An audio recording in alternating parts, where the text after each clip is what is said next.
So we are grateful to have you here with us. If you are new and you don't know anything about Psanctuary, please check out our website, psanctuary.org. There's lots of great information on there about our vision for the future. We are a 508c1a faith-based organization. We use psilocybin mushrooms to connect us to divinity. So if you're not yet a member and you're interested, you can go to psanctuary.org and check out our membership page and learn how to become a member. It's a 5-step process. If you have any questions, just shoot us an email at info@psanctuary.org. So if you, like many others throughout history, hold these mushrooms as a sacrament for sincere and intentional spiritual practice, we welcome you to become a member with us. Please do consider donating to Psanctuary. All donations currently go towards operational expenses. And this also, donations include helping us secure a location of our own where we can do group, in-person sacrament services, community events, and likewise just build our vision for community for the future, which includes permaculture, and sustainability, and just more opportunities to come together as a community. So you can check out our donations page at psanctuary.org to donate as well. So these Sunday services are a place where we can gather together, not in person, but that's okay because we're kind of all spread out across the world. So in these Sunday services, we have 2 readings, one always from the Tao Te Ching, which is our faith's text is the Tao Te Ching, and then we do a rotating book.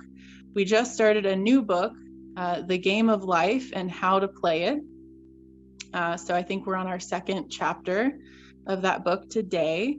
We also do journaling. So if you're interested in journaling today, grab a journal if you don't have one with you right now. We do a meditation. So please make sure you're in a comfortable space that is quiet, if possible for you. And then afterwards, we do a group discussion, which will go until noon Eastern, so about an hour and a half. So we invite you to stay for that if you can. It's a great opportunity to connect with each other and integrate whatever you have going on in your life. So without further ado, I'm going to pass things on to Athena, and I hope you have an awesome day. Thank you, Courtney. And again, welcome everyone, and thank you for joining our Sanctuary community and celebration today as we celebrate life and all it brings. We begin our statement of faith. We recognize that this statement does not exhaust the full extent of our faith. We believe that sacred mushrooms are the primary source of personal and divine revelation. We seek counsel from the mushroom to find direction and inspiration in our faith practice. And we believe that all individuals who seek true revelation from divinity can do so. So I invite you to find that comfortable seat, and we will begin our service taking about 5 minutes to get grounded in our space today, reflect on what brought us here today, on the week that got us here, and how we want to move forward into the new week. I invite you to take a deep breath with me and exhale whatever's not serving you in this moment.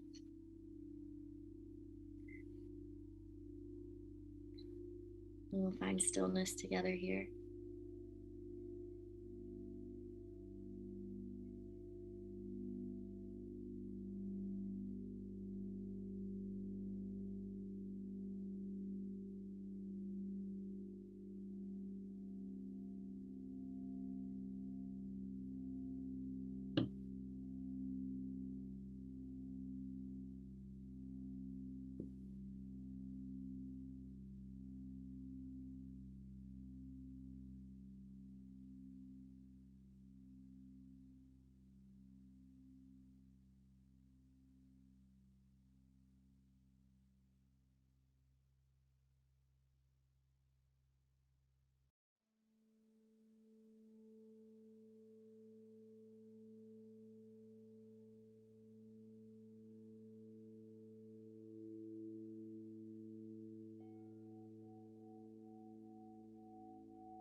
If you'd like to take a deep breath, bringing back into the space. Exhale. Find yourself here with us today. Thank yourself for showing up. And we will begin our first reading with Amy assisting us. Good morning. Okay, chapter 2 of the Game of Life. One of the greatest messages given to the race through the scriptures is that God is man's supply and that man can release, through his spoken word, all that belongs to him by divine right. He must, however, have perfect faith in his spoken word. Isaiah said, "My word shall not return unto me void, but shall accomplish that where it is sent." We know now that words and thoughts are a tremendous vibratory force, molding human bodies and affairs. If one asks for success and prepares for failure, they will get the situation they have prepared for. For example, a man came to me asking me to speak the word that a certain debt would be wiped out.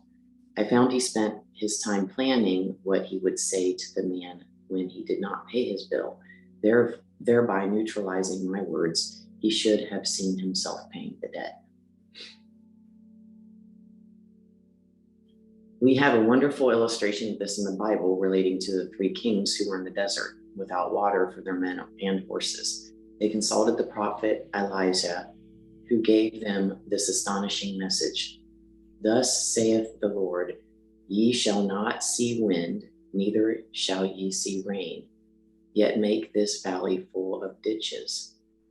We must prepare for the thing we have asked for when there isn't the slightest sign of it in sight. It is needless to say that the ditches dug by the 3 kings in the desert were filled to overflowing. Getting into the spiritual swing of things is no easy matter for the average person. The adverse thoughts of doubt and fear surge from the subconscious. They are the army of aliens which must be put to flight. This explains why it is so often darkest before dawn. A big demonstration is usually preceded by tormenting thoughts. Having made a statement of high spiritual truth, one challenges the old beliefs in the subconscious and error is exposed to be put out. This is the time when one must make affirmations of truth repeatedly and rejoice and give thanks that has already been received. Before ye call, I shall answer. This means that every good and perfect gift is already man's, awaiting his recognition. One can only receive what one sees themselves receiving. The children of Israel were told that they could have all the land they could see. This is true of everyone. One has only the land within their own mental vision. Every great work, every big accomplishment has been brought into manifestation through holding to the vision, and often just before the big achievement comes apparent failure and discouragement. The children of Israel, when they reached the promised land, were afraid to go in, for they said it was filled with giants who made them feel like grasshoppers. And there we saw the giants, and we were in our own sight as grasshoppers. This is almost every man's experience. However, the one who knows spiritual law is undisturbed by appearance and rejoices while he is yet in captivity. That is, he holds to his vision and gives thanks that the end is accomplished he has received. Jesus Christ gave a wonderful example of this. He said to his disciples, "Say not ye, there are yet 4 months, and then cometh the harvest. Behold, I say unto you, lift up your eyes and look on the fields, for they are ripe already to harvest." His clear vision pierced the world of matter, and he saw clearly the 4th dimensional world, things as they really are, perfect and complete in divine mind.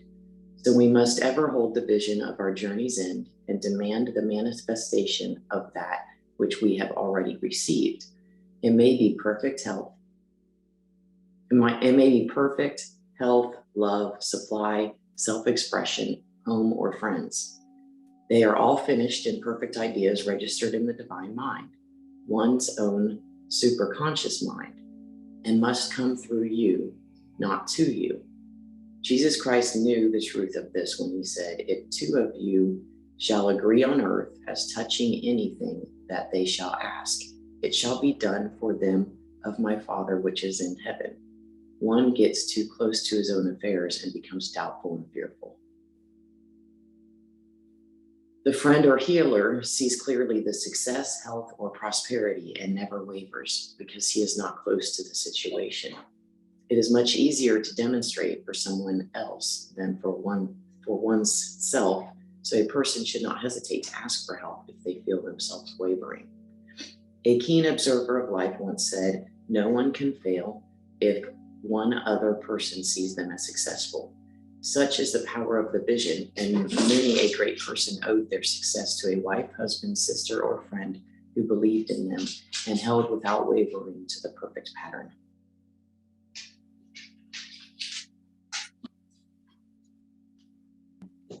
Thanks. Thank you.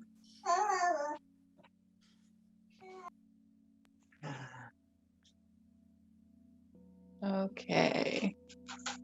All right, now we'll read our litany of gratitude poem that we read every Sunday. I invite you to unmute your mic and say with me, when I say, we live in all things live in us. We feel by the sun, we live by the sun, we feel by the moon, we move by the stars. We live in all things live in us. We eat from the earth, we drink from the rain, we breathe of the air. We live in all things live in us. We call to each other, we listen to each other, our hearts deepen with love and compassion. We live in all things live in us. We depend on the trees and animals, we depend on the earth, our minds open with wisdom and insight. We live in all things live in us. We dedicate our practice to others. We include all forms of life. We celebrate the joy of living and dying. We live in all things live in us. We are full of life. We are full of death. We are grateful for all beings and companions. Thank you, everyone. You can mute your mics now.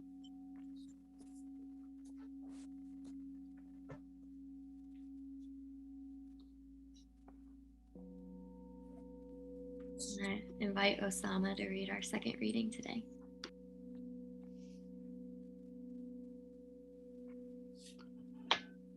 The four eternal models.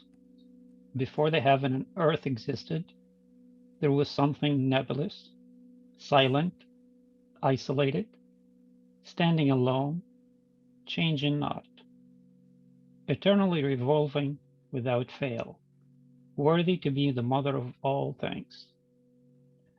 I don't know its name, and I address it as thou.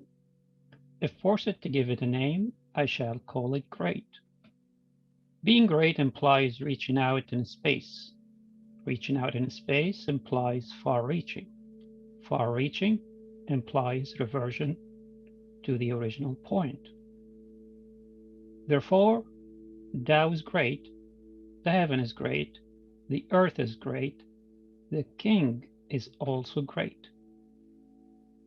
There are the great four in the universe, and the king is one of them. Man models himself after the earth models itself after heaven, the heaven models itself after Tao, Tao models itself after nature.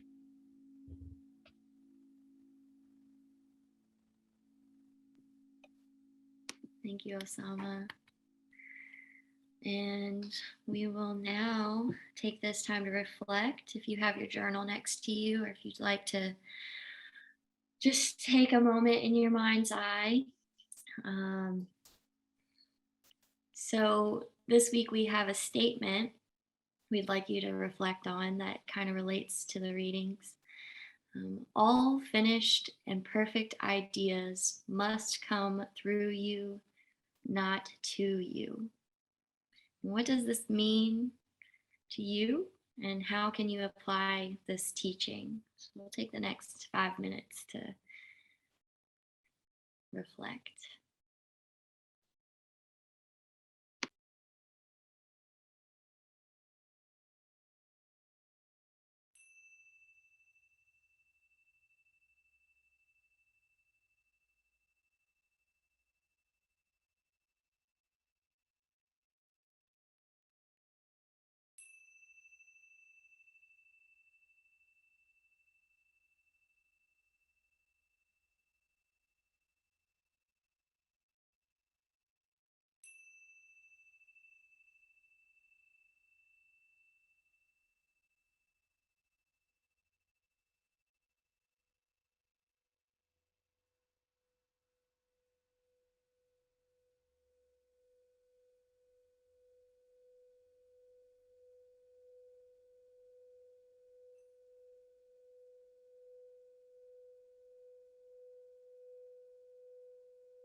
If you'd like to finish up your thoughts.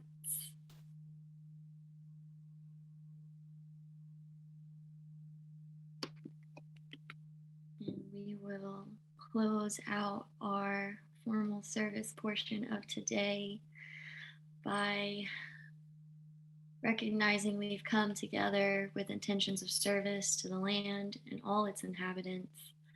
It is in our hearts to go forth into the world with the collective consciousness. We encourage you to stay for continued fellowship and conversation around our readings today. And for those unable to stay, we thank you.